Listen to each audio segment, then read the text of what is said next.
주님께서 여러분과 함께 또한 사제의 영과 함께 마르코가 전한 거룩한 복음입니다. 주님 영광 받으소서.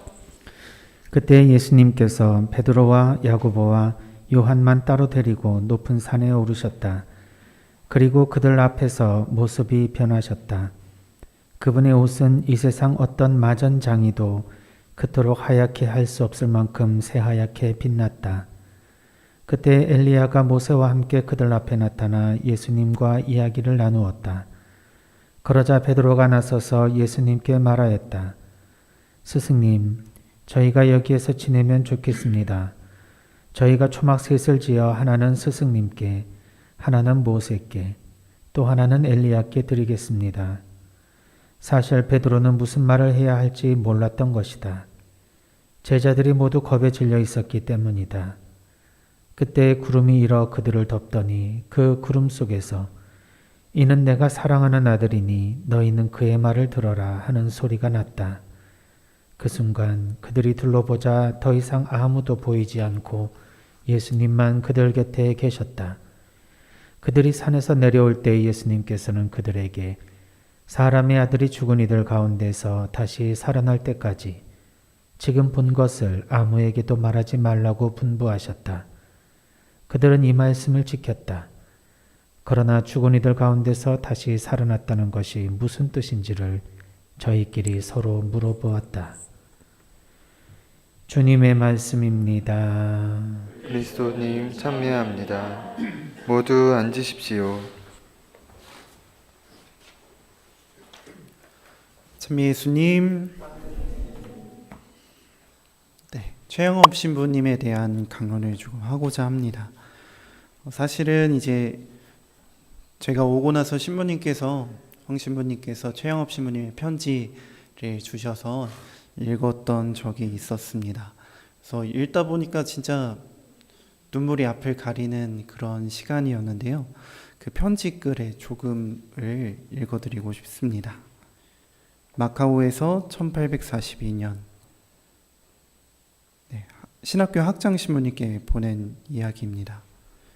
예수 마리아 요셉 지극히 공경하올 르그레 주아 신부님께 저는 단 몇 시간이라도 신부님을 생각하지 않고 지낸 일은 없다고 망설임 없이 고백합니다.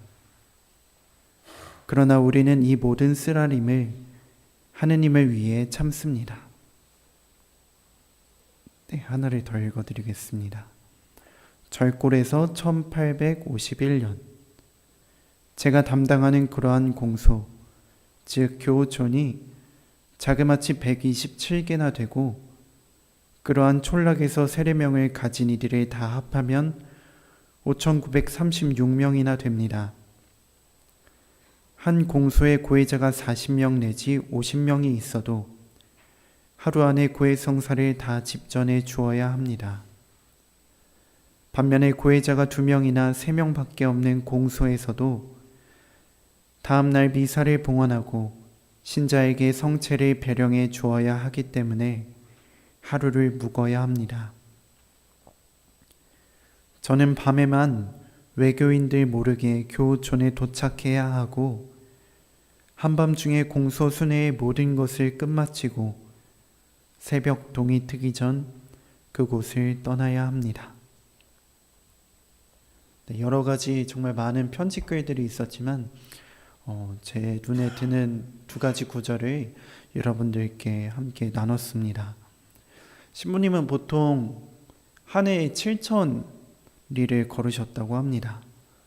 키로수로 따지면 27,000km, 걸음수로 하면 보통 한 5천만 보, 4,500만 보 정도 된다고 하는데 하루에 10만 보를 걸어도 다 걸을 수 없습니다. 한 해 동안.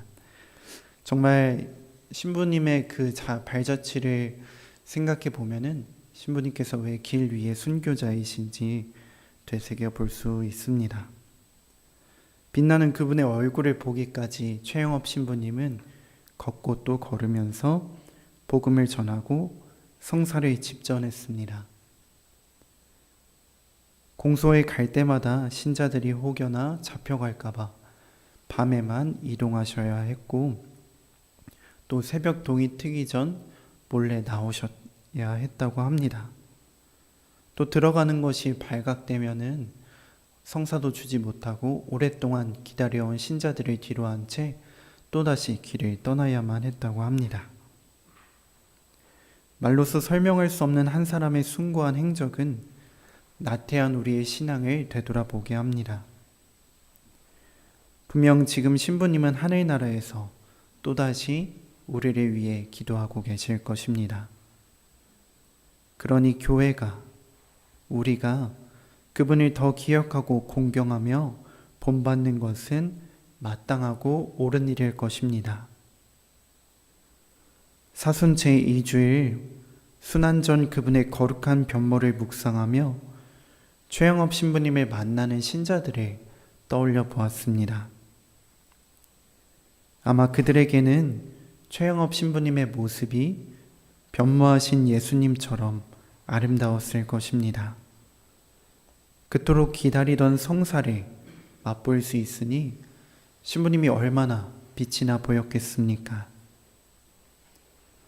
당황스러움에 초막을 지어드리고 함께 살고 싶다고 말했던 베드로처럼 공소의 신자들은 기쁨에 그리고 다시 보지 못할 것 같다는 불안감에 그분을 자기 곁에 모시고 싶었을 것입니다.